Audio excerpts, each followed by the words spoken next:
Welcome to Ynot on the PCT.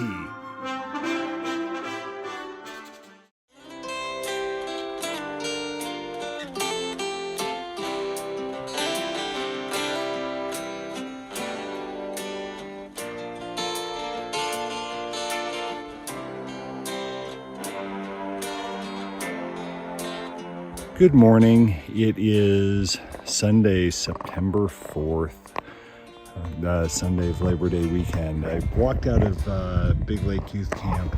I could have stayed there and gotten breakfast, but breakfast is not until 8, and so probably would have been 9 before I was walking.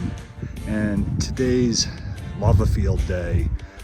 There's a long stretch of lava rock that I have to walk through, which sounds very exposed and hot, and it's supposed to be kind of difficult walking, but I thought getting through that when it's cooler would be better. It's, I think, as far as I can tell, it's about 11 miles to where I start going through that, and then it's about 10 miles long, but that could be wrong. I'm guessing it's going to be a lot like what I just see over there.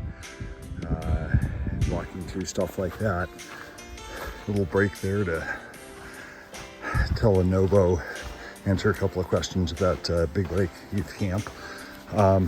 Anyway, hoping to get through the lava section before it gets super hot.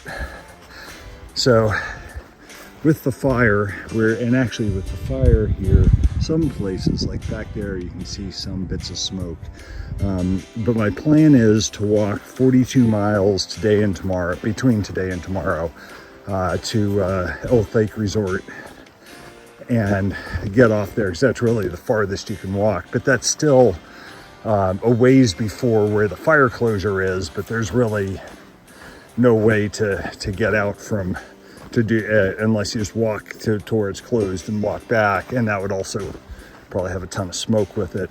So anyway, gonna walk in there tomorrow, and I'm not sure what I'm gonna do there. I might get a room and if I can, and just hang out there the rest of tomorrow and Tuesday until Carrie can pick me up there. I heard something about a shuttle from there to Shelter Cove. I'll just have to see how it goes.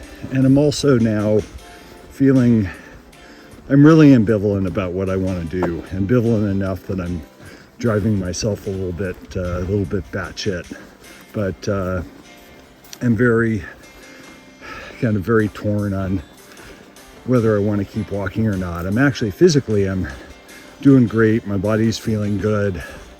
The walking is good. I'm not enjoying it at the level that I was when I started, but I think that's to be expected now that I've been walking every day for a while. But still, it's fine. But I think it's everything else that's wearing on me. I think maybe in the end, it's like I'm really not a dirt bag. I don't like being dirty. I get tired of camping out, and I'm not enjoying where it's like it's just cold or it's hot or it's rainy, just where it's just kind of uncomfortable. I think I'm just slowly getting tired of that. So, but I'm going back and forth wildly about what I want to do. So I guess I'll have to stay tuned and see where the hell I end up. Well, the burned area, or the lava rock area, started a little earlier than I thought. On the other hand, I heard there's just 6 miles. I'd stopped to put a little leukotape on the back of my heels, and a guy came by that I had seen in Northern California at the water cache on the Hat Creek Rim just a couple of days before I got off the trail with shin splints. And he recognized me, and then I recognized him. We talked for a bit. He actually hit the fire in Sayed Valley, flipped up to Timberline, did Timberline to the border, and is now doing Oregon, so only has like 4 or 5 days of hiking to do. So that was kind of fun. But anyway, I have another hopefully little less now than 6 miles of walking through a combination of lava rock and burn area. I think that last area of lava rock was maybe the appetizer, and this might be the more intense lava rock because there's no trees burned or not up here. It's just completely rock. So we'll see what we see over this. Yeah, yep. Wonder how long this will go. It's a little bit windy here, but maybe you can see, looking back way in the distance, you can see Mount Hood, then you can see Mount Jefferson, and you can see a whole lot of lava rock. And around here you can see North Sister and Middle Sister. So, kind of cool. And some live trees.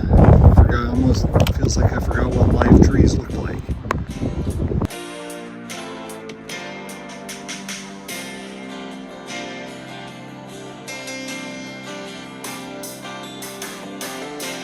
Good morning, it's Monday, Memorial Day, and I just started walking, so it's like 6:45 or something.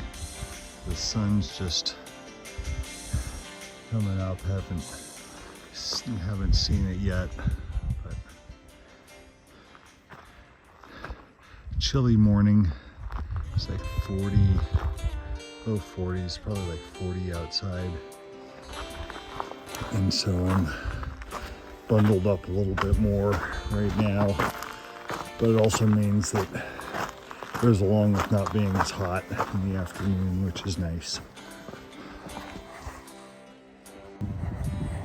Sun's just coming over the ridge. Obviously I'm in burned trees yet again, but the new light on the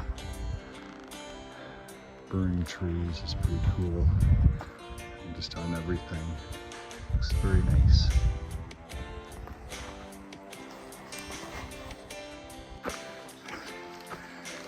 New plan. I've been thinking about plans, and turns out Carrie was thinking about plans. Her plan, since it's getting, I guess it's getting windy at the coast, she and Vicky had been thinking about coming to Shelter Cove today and driving up to Elk Lake and getting me so that I could see Vicky and spend a bit of time with them. And I'd been thinking of going to Elk Lake and then road walking to Shelter Cove. So we're going to do a bit of each. I'm going to get to Elk Lake. I should be there a little bit before noon and start road walking. They're going to drive to Shelter Cove, set up Artie, and then drive up and get me wherever I am, because the road they would come up to get me is the same one I would road walk down. So we'll do that. So tonight I will see Carrie, see Vicky, have real food, have a drink, get clean, have a real bed. I'm excited. And then I'm thinking that I'll take tomorrow off, so I don't have to get up early tomorrow when Vicky's there and stuff. I can see them a little more. We can enjoy tonight. I don't have to do any logistics tonight. And then start again on Wednesday. And I'm hatching plans for how to do that a bit differently. Actually, maybe come back up and road walk the rest of this, so that way I'll have a complete footpath through Oregon, unless the smoke is too bad or something.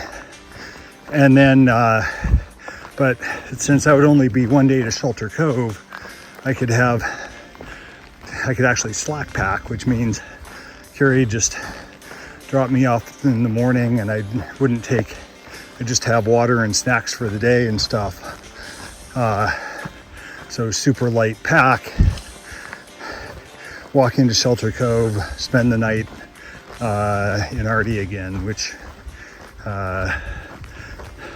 would be kind of nice. By the time Carrie and Vicky got to Shelter Cove Resort on Highway 58, the resort had shut down with a sign telling people to leave by morning. So Carrie and Vicky left and headed toward me on the road.